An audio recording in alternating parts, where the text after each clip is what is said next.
शकुनी जो थे, एक तो गांधार नरेश थे, तो उनको एक बात का तो ये प्रॉब्लम था कि अंधे से मेरी बहन की शादी करा दी, गांधारी की। दूसरा, जब शादी हो गई तो भीष्म पितामह को पता चला कि गांधारी मांगलिक थी, ये बात उनसे छुपाई गई थी। तो उस समय होता था कि अतिथि जब आपके पास आता है तो आप जो होस्ट हैं वो जो खिलाएंगे उसको ग्रहण करना पड़ेगा, अच्छा खिलाएं, बुरा खिलाएं, ज़्यादा खिलाएं, कम खिलाएं। तो भीष्म पितामह ने गुस्से से शकुनी के पूरे कुनबे को बुलाया, पूरे गांधार कुनबे को बुलाया, बोला आप अतिथि बन के आइए। जैसे ही वो आया उनको जेल में भर दिया सबको, गांधार नरेश सहित, जिसमें प्रिंस ऑफ गांधार शकुनी भी थे।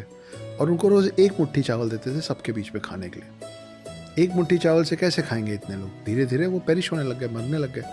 तो सब ने मिलकर डिसाइड किया कि हमारा अगला जो प्रिंस है उसको जिंदा रखने के लिए एक मुट्ठी चावल इनको खाने दो, हम लोग तो ऐसे भी मरेंगे, मर जाते हैं। रोज शकुनी की नज़र के सामने एक एक करके लोग मरते चले गए। ये महाभारत शुरू होने के पहले की बात है। और शकुनी बैठ के देख रहा था अपने सब रिश्तेदारों को मरते हुए। आखिरी में दो लोग बचे, गांधार नरेश और शकुनी, पिता पुत्र। तब पिता ने बोला कि इधर आओ, मेरे को तुमको एक तोहफा देना है। तो जब वो पास आए, अब ये मरने वाले हैं ना, गांधार नरेश मरने वाले हैं, बूढ़े भी हैं और कुपोषित भी हैं।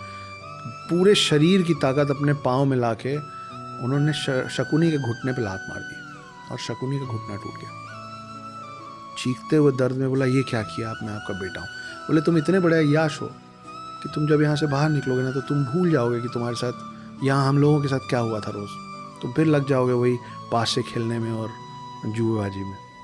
इसलिए मैंने तुम्हारी टांग तोड़ दिया। हर कदम चलते समय याद रखना कि पूरे गांधार के सब लोगों का इस कुरुवंश ने क्या किया था, पहली बात। दूसरा, अब मैं तुमको तोहफा दे रहा हूँ कि मेरे मरने के बाद मेरी हड्डियों का पासा बनवाना, जो मांगोगे आएगा।